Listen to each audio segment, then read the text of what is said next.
What happens when a CEO goes undercover as a customer and uncovers a shameful truth inside their own store?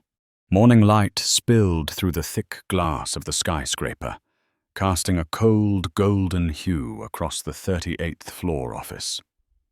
Ethan Ward sat upright, his deep eyes reflecting the blue glow of 3 large screens in front of him. Sales graphs curved in perfect arcs, numbers blinked with pride. Returning customer rates steadily climbing. Monthly revenue exceeding expectations. Every blue box in the reports marked stable. If one only looked at the numbers, Wardline Electronics was in its prime. But Ethan did not smile. His fingers tapped a quiet rhythm on the polished wooden desk, his gaze fixed on a single branch circled in red on the screen. Store 12. The numbers said stable, but the customer feedback told a different story. No one greeted me, Tohls. They talked to each other more than they looked at customers. Nos. I felt like I was bothering them when I asked for prices.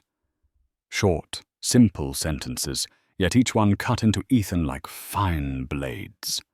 He silently pulled up another file, opening the reports sent by regional managers. Operations normal. Yes, also awesome. Staff diligent. No significant issues. Cold, formulaic words, and most importantly, not true. Ethan leaned back in his chair, his eyes lingering on a photograph beside the screen. A man with graying hair, sleeves rolled past his elbows, smiling brightly as he stood next to a young employee in front of the Store 1 sign. Samuel Ward, his father, the man who built this empire, not with polished reports, but with a firm handshake and the habit of remembering every customer's name. Ethan picked up the photo, his gaze not entirely nostalgic, but filled with quiet resolve. His father used to say, "The numbers can look good, but it's the customer's smile that decides a store's tomorrow." So why today was a branch marked stable when customers left feeling ignored? He set the photo down, staring at his own reflection in the black screen, his serious face and quiet eyes holding a question no one else dared to ask. A perfect report did not mean a perfect store, and Ethan knew that better than anyone. The numbers on those screens might not lie, but they also never felt shame. They didn't care if a customer walked out feeling dismissed, nor did they flinch when employees laughed among themselves instead of helping someone who asked for assistance. But Ethan did care. He stood, slipping off his grey vest and laying it neatly on the chair.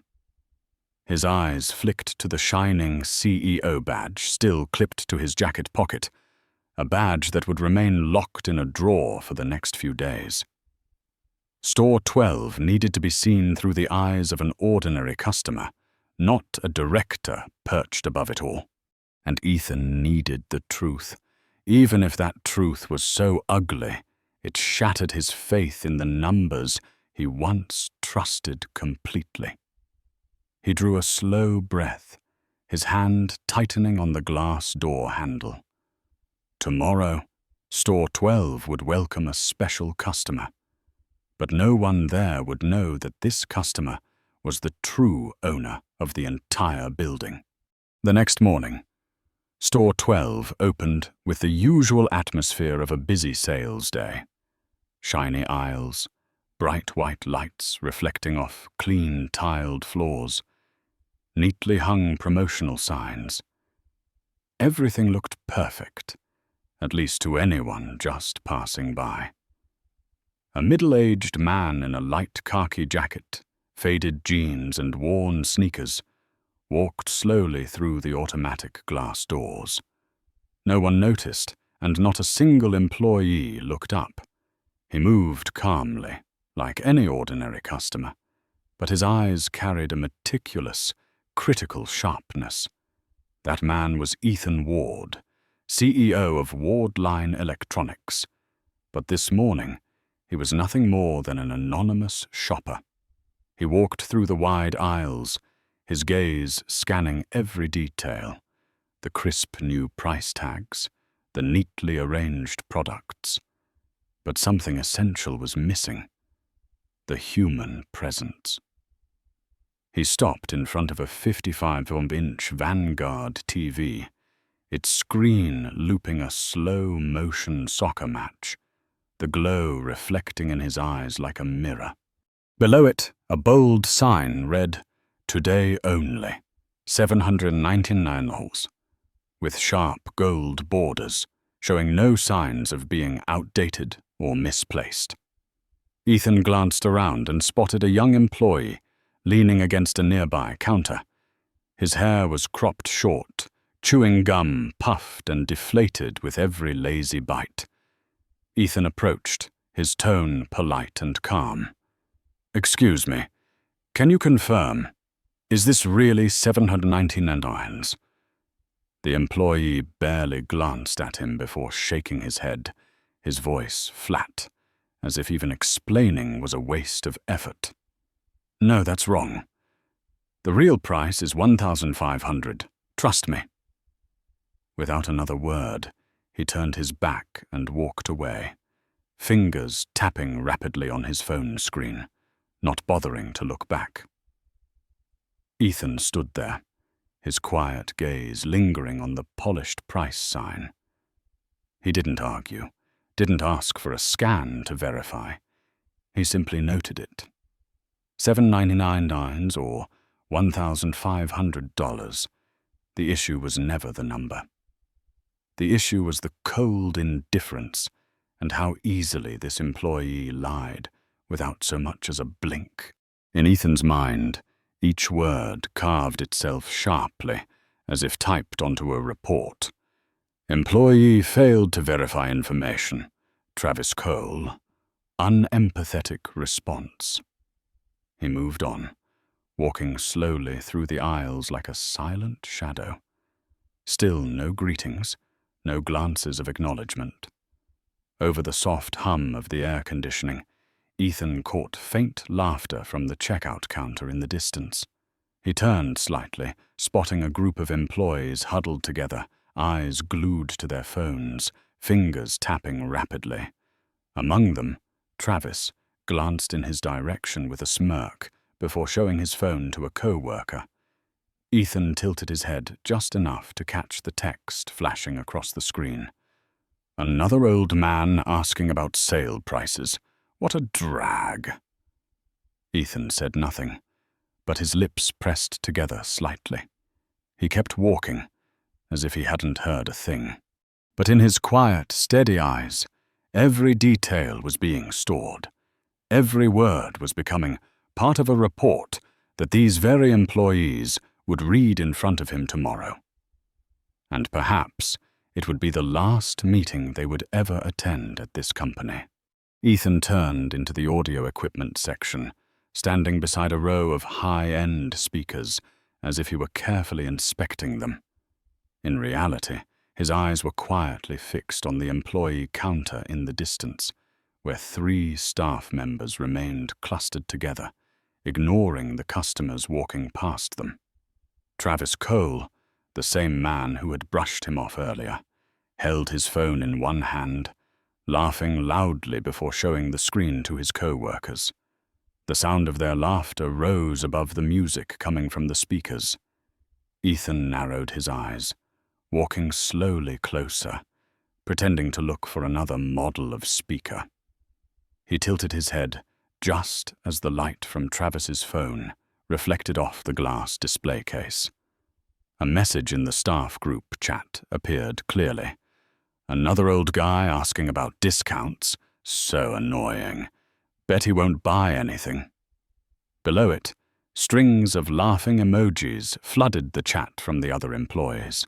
Ethan didn't look directly, only glanced briefly before bending down, pretending to read the technical specifications printed on the speaker box.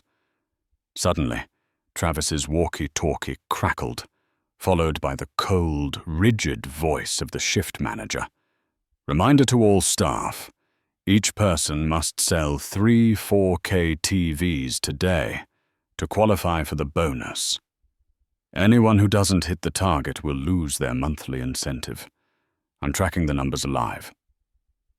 Travis paused for a second, sighed, then typed another message. "Forget it. Doesn't matter. Don't waste time on customers who won't buy." Ethan closed his eyes briefly, his hand gripping the edge of the display shelf slightly tighter. He slowly pulled his phone from his jacket pocket and opened the Notes app. His fingers typed each word carefully, each one carrying the weight of a formal accusation. Travis Cole lied to customer, indirect cause, unreasonable sales targets. He paused for a moment, then added another line. Who approved these absurd KPIs? As Ethan turned to walk away, he could still hear their laughter behind him. Travis leaned toward his co-worker, speaking mockingly. "Trust me, guys like him never buy anything. They just look and leave." More laughter followed. Ethan didn't react, but his eyes narrowed slightly, every word carving itself into his memory. To them, he was just another ordinary customer, a harmless, middle-aged man. But they had no idea that every action, every careless joke today, would become evidence against them tomorrow. Ethan continued walking, quietly blending into the flow of shoppers like a shadow. His face betrayed no emotion. But behind that calm expression, a fire smoldered. He wasn't angry because of the jokes aimed at him. He was angry because this was the very thing destroying the spirit of Wardline electronics that his father had built.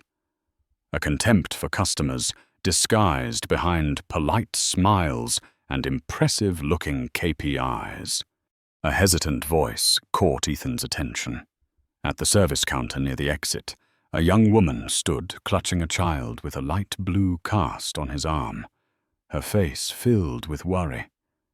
She placed a receipt on the counter, her voice soft and polite. "Excuse me, the TV I bought 2 days ago won't connect to Wi-Fi. I don't know what to do." The service clerk, whose name tag read Mark Denvers, looked up with an expression of boredom, his phone still in hand. He shrugged, his tone sluggish and dismissive. "It's probably your Wi-Fi. Call your internet provider." The woman hesitated, tightening her grip on the receipt. "But my phone connects just fine. It's only the TV that won't." Mark didn't even look at her, cutting her off coldly. "Your router's probably too far away. We don't deal with that. It's not the store's problem." With that, he lowered his head back to his phone, ignoring the young woman's confusion. She stood there for a few seconds, then gave a small nod, turning away with the child in her arms. The boy looked up at his mother, sadness written across his little face. Ethan watched them as they walked out, his eyes reflecting something deeper than disappointment, a restrained fury. Quietly, he opened his phone and added another note. Mark Denvers, not rude, but indifferent. Ethan walked toward the counter, pretending to glance over a promotional flyer, his eyes still following the young woman as she disappeared through the glass doors. His father's words echoed in his mind. An employee can make a technical mistake, but they must never make a mistake in how they treat people. And today, at Store 12, almost every employee he encountered had forgotten that truth. Ethan was standing near a smartphone display when a gentle voice spoke behind him. It wasn't loud, it wasn't rushed, just calm enough to make him turn around. "Hello, sir. Would you like me to help you find something?" The voice belonged to a young woman in a neat uniform, her hair tied back to reveal a bright face with clear, attentive eyes. The name tag on her chest read, Emily Moore. Ethan paused slightly, not because of the question, but because of her attitude. Something he hadn't seen from a single employee in this store all morning.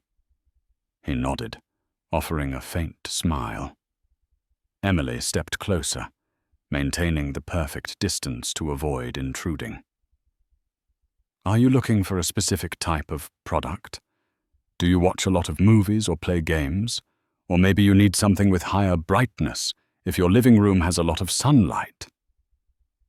Each question flowed naturally, not like someone reciting a sales script, but like someone who genuinely wanted to help him find the right choice. Ethan studied her face as she spoke. Her eyes reflected sincere concern, not a hint of calculation. "I'm still comparing. Not sure I'll buy anything today," Ethan replied slowly.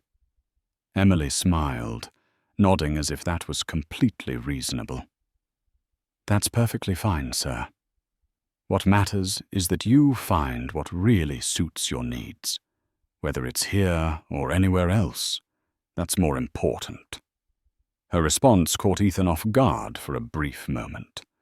While other employees treated customers as targets for their sales quotas, this young woman placed the customer's needs first. Ethan followed Emily to the TV section. She stood beside two models, pointing to the screens with just the right amount of enthusiasm. "This one is great for gaming. Fast refresh rate, low latency. But this one is better for sports. Motion sharpness is much clearer. Which do you watch more often?" Ethan kept his eyes on her as he answered quietly, "My nephew loves soccer." Emily gave a soft laugh and nodded. "Then this one will be perfect. He'll love it." Ethan didn't buy anything, only nodded in thanks. Emily didn't try to persuade him further, simply smiling. "If you need help later, just ask me. I'll be around." Then she stepped back, crouching slightly to wipe the base of a TV stand and straighten a tilted price tag, making everything look tidier. No manager was watching her. No one had told her to do it. She did it because she cared. Ethan stood still for a moment, his eyes softening. He took out his phone and typed a single, simple note. Emily Moore. Building the brand through attitude. For the first time that day, a faint smile touched his face, small but telling. At least Store 12 still had one person who hadn't forgotten the foundation his father had built this company on: respect for the customer. The next morning, Ethan walked into Store 12, no longer wearing the old jacket. He was dressed in a sharp grey suit, the CEO nameplate gleaming neatly on his chest. This time, there was no need to hide who he was. At first, the store didn't recognize him, not until the regional manager appeared, his face draining of color when he saw the man they had only ever seen in internal briefings. Within a minute, a message had been sent summoning all staff to the meeting room. Travis and Mark sat across from Ethan, their eyes avoiding his, their hands resting stiffly on the table, but unable to hide their tension. Ethan didn't raise his voice, didn't slam his hand on the table. His tone remained calm, but every word struck like a hammer. "Yesterday, I asked about the price of a Vanguard TV. You told me the price tag was wrong, didn't bother to scan the code to check. And you, Mark, you told a customer it wasn't the store's responsibility when she asked for help. Neither of you knew who I was, And that's good, because I don't care how you treat a CEO. I care how you treat every customer. Travis tried to speak, his voice cracking. Sir, we're under a lot of pressure. The management forces us to. Ethan cut him off, his gaze sharp as steel. Sales pressure is never an excuse to lie or to treat customers with disrespect. If you can't handle that pressure but still have the energy to mock customers behind their backs, then you don't belong here. He paused for a moment, his voice lower, slower, but even heavier. You are both terminated. Effective immediately. The room fell into suffocating silence. Travis lowered his head. Mark stared at the floor, neither daring to argue. Ethan didn't need to yell, didn't need to threaten. He had only spoken a simple, undeniable truth. Wardline Electronics was no place for people who treated customers like an inconvenience. The meeting room gradually emptied, leaving only Ethan sitting in silence, his eyes scanning every corner, every promotional poster on the walls, as if weighing each one. Slowly, he stood, leaving the chair behind, and walked straight to the display area, where the staff continued working under a tense atmosphere. No one dared to meet his gaze. Everyone seemed busy, but their movements were stiff, rehearsed. Everyone except one person, Emily Moore. She was crouched down, neatly arranging a row of cables, her face focused, her eyes attentive to every small detail. Ethan stopped beside her, his voice calm and steady, carrying the weight of a decision already made. Emily. She looked up, surprised to hear the CEO of the entire corporation call her name, her eyes showing a flicker of nervousness. Yes, sir. Ethan met her gaze, his tone even, but resolute. Starting today, you will be the floor manager of Store 12. Emily's eyes widened, and she instinctively stepped back, her hand pressing lightly against her chest. Me, sir? But I've never managed anyone before. I don't have the experience. Ethan cut her off, his expression unwavering, his voice lowering, but carrying a warmth that silenced her doubts. I don't need someone who knows everything. I need someone who truly cares about the customers and about the work they do. You did that when no one asked you to. That is what builds a lasting brand. Emily stood still for a moment, her face still marked with surprise, but in her eyes a spark of determination began to appear. She nodded slightly, her voice quiet but firm. I will do my best. Ethan gave a faint smile, rare for him that morning, and nodded. I know you will. The other employees around them fell silent, their eyes following the exchange, and for the first time in months, some of them began to question whether they were truly doing what a salesperson should do. Ethan didn't need a long speech or dramatic reprimands. All he needed was to give the right person the right opportunity, and that message was stronger than any lecture could ever be. That afternoon, the meeting room of Store 12 was no longer a place where people gathered to listen to soulless orders based on sales targets. It became the place that marked a new beginning. Emily Moore stood in the middle of the room, her hands loosely clasped in front of her. Her face still showed a trace of nervousness, but her eyes were different, brighter, steadier than ever. She carried no papers, no lengthy plan to present, only herself and a story that had begun with the smallest of actions. Ethan stood by the doorway, quietly watching. He didn't step in or speak. This was not his moment, but hers. The young woman who had just been given the chance to lead a team that had long forgotten what proper service meant. Emily took a deep breath and looked around the room, where employees sat with faces marked by worry and curiosity, waiting. Her voice, not loud but firm, broke the silence. "I'm not perfect, and I don't have much experience in management. But I believe we can all start doing something better today. I have only one rule: no customer should ever be ignored." The room went silent for a few seconds. Emily continued, her tone softer but still steady. "They might not buy anything. They might just ask a question and leave. But when they walk in here, they are putting their trust in us.